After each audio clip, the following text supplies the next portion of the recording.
fungsi pengarahan.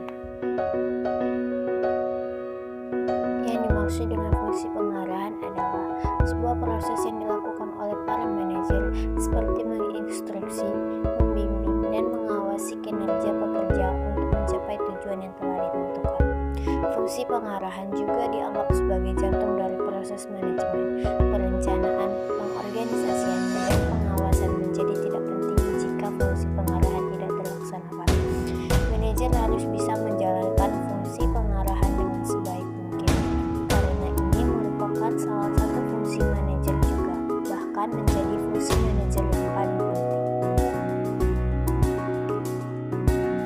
Fungsi pengarahan terdiri dari proses atau teknik yang dengannya instruksi dapat dikeluarkan dan operasi dapat dilakukan sesuai rencana yang ditetapkan.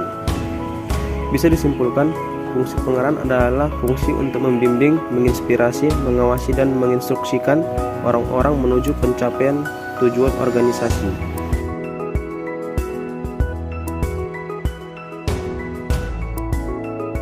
Fungsi pengarahan memiliki karakteristik sebagai berikut. Fungsi pervasif. Mengarahkan diperlukan di semua tingkat organisasi. Setiap manajer memberikan bimbingan dan inspirasi kepada bawahannya. Aktivitas berkelanjutan. Arah adalah aktivitas berkelanjutan karena terus-menerus sepanjang kehidupan organisasi. Human factor. Fungsi mengarahkan berhubungan dengan bawahan dan oleh karena itu terkait dengan faktor manusia. Karena faktor manusia kompleks dan perilaku tidak dapat diprediksi, fungsi arah menjadi penting. Aktivitas kreatif. Fungsi arahan membantu dalam mengubah rencana menjadi kinerja. Tanpa fungsi ini, orang menjadi tidak aktif dan sumber daya fisik menjadi tidak berarti. Fungsi eksekutif. Fungsi arahan dilakukan oleh semua manajer dan eksekutif di semua tingkatan selama kerja perusahaan. Bawahan menerima instruksi dari atasannya saja. Fungsi delegasi. Arah seharusnya merupakan fungsi yang berhubungan dengan manusia. Perilaku manusia pada dasarnya tidak dapat diprediksi dan mengkondisikan perilaku orang-orang terhadap tujuan perusahaan adalah apa yang dilakukan oleh eksekutif dalam fungsi ini. Karena itu, ia disebut memiliki kelezatan di dalamnya untuk mengatasi perilaku manusia. Dengan menjalankan fungsi ini, maka organisasi bisa dikatakan aktif atau hidup. Kegiatan organisasi yang sudah tersusun dalam perencanaan akan dilakukan digerakkan oleh fungsi ini.